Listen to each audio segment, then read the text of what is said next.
Hello and welcome to A Slice of Pie, the weekly news-ish show that we do on this channel. And yeah, it's been a hectic week for me. I've been dealing with various issues with things coming. I'm actually working on Nova. I was supposed to be doing it this weekend, but I ordered my parts from EK. They got imported. They're in the country, and then somehow UPS decided that it needed to go through customs a second time for a stricter. I'm not even 100% sure what they did, and then the FDA, the Food and Drug Administration, had to look at it. I'm perplexed at the buffoonery that's happening right now, especially because I've ordered from EK before. And it's a straightforward process usually. It goes through customs, they go, okay, it's nothing illegal, and then comes to my door within the same day. Usually, for some reason this time they went to Pennsylvania, and then from Pennsylvania it went through customs twice, and so now I'm gonna have to wait until Monday for the water cooling parts. And then I also timed it out so that Amazon would give me my fans and my PCI riser cable, because this is the GPU upgrade. And somehow I ended up with the wrong package. So I've been having shipping woes all week. Yeah, that plus, the Steam Summer Sale making it pretty difficult for me to actually stay focused. And because I decided to actually switch back to a system that I was working on or was using before that worked really well for me to actually keep track of what I'm supposed to be doing. Because I'm working on a video game and the YouTube channel in unison, I often let one down for the other. It's kind of weird, and we were working on the game a lot this week. So I'm back on my rotating schedule where one week will be video game, the other week will be YouTube. And so upcoming is the YouTube week where we will actually finish all the videos. It's really just a lot of it needs to be edited. Everything's recorded, it's just making it into a viewable product. So that's what's been going on behind the scenes with us. So I guess we should go into the game news. All right, so game news this week isn't actually all sunshine and rainbows for once. It's not really a good thing. So the Steam Summer Sale is actually facing quite a bit of backlash. You see, there's this whole mechanic about a Grand Prix where you enter and you actually have to play games, which isn't a bad idea. But the reward for your team winning is one of the games off of your wish list being gifted to you by Steam.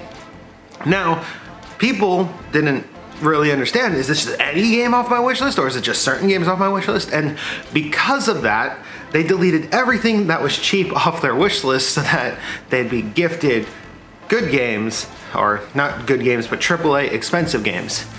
That being said, it pretty much made a whole bunch of indie developers who were on a bunch of people's wish list get deleted off of it, which is really sad because one of the best things about a Steam sale usually is picking up a bunch of dollar games that are amazing. I already picked up one this sale and I'm loving it. So yeah, it's honestly, it's a bad situation that was pretty much created by not explaining the rules very well. And I honestly think that if Valve wanted to do a similar promotion but fix it this time, they should do something along the lines of the games have to be on your wish list at the start of the sale or something like that, or just have a set list of games that will be awarded to you. I mean, it's not really that hard to fix, because it seems this year they're not doing the trading cards that they did last year or the year before, because I've definitely bought things and didn't get a single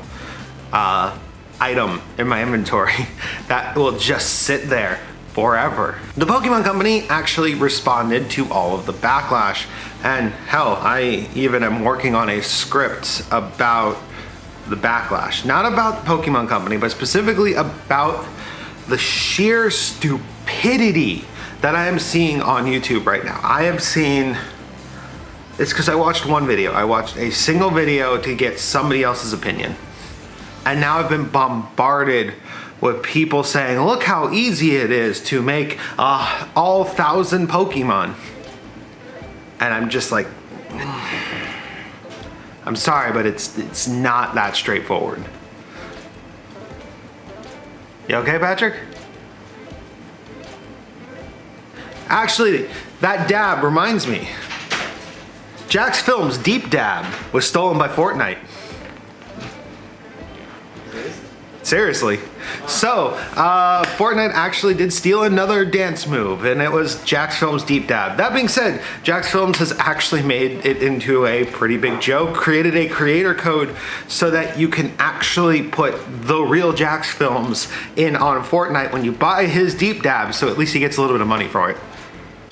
Google Stadia isn't finding its market at all, actually. Apparently, gamers have been interviewed and nobody wants it.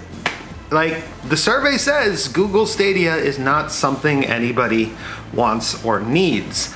If you're a gamer, you play with you have hardware for it. You don't exactly need a streaming service or have the internet for that streaming service if you don't already have a console or PC to play your games. According to the creator of Smash Brothers, Banjo and Smash was just easy. Now this actually falls in line with what Microsoft said, that it really was just as simple as them asking, which makes me believe that honestly the relationship between Microsoft and Nintendo might be a lot simpler than we thought. Honestly, I'm not surprised if Nintendo could walk up to them and just be like, hey, we want to use Banjo in a game, and Microsoft's like, we're not doing anything with him, go ahead. And with that, we're gonna move into tech news because we have a couple of little stories to talk about in the tech space. So this is a sign of how the CPU market has changed significantly. Intel actually has an internal memo where they're talking about the threat that is AMD. They are actually acknowledging their competitor for what it is and actually had to explain which one of their processors could go up against AMD's processors. This is a huge shift from like 2015, right before Ryzen's launch, where Intel didn't even consider them competition. That being said, Intel did actually listen to gamers when they did an Ask Us Anything, and they are adding integer scaling into their GPUs. Now, integer scaling is actually a crucial piece of technology for retro video games. If you've ever opened up an old game and it looks muddy and blurry, it's because you're taking a resolution that is like extremely limited, and you're just blowing it up into a much larger size. What integer scaling will do is it's supposed to actually take the pixels from down below, and as you blow it up, it'll make it look more jagged, but it will maintain the quality from resolution to resolution. All right, and then our final news story is AMD has hit 5 gigahertz again. This time they hit it on, I gotta check the exact SKU for this one, it's actually ridiculous.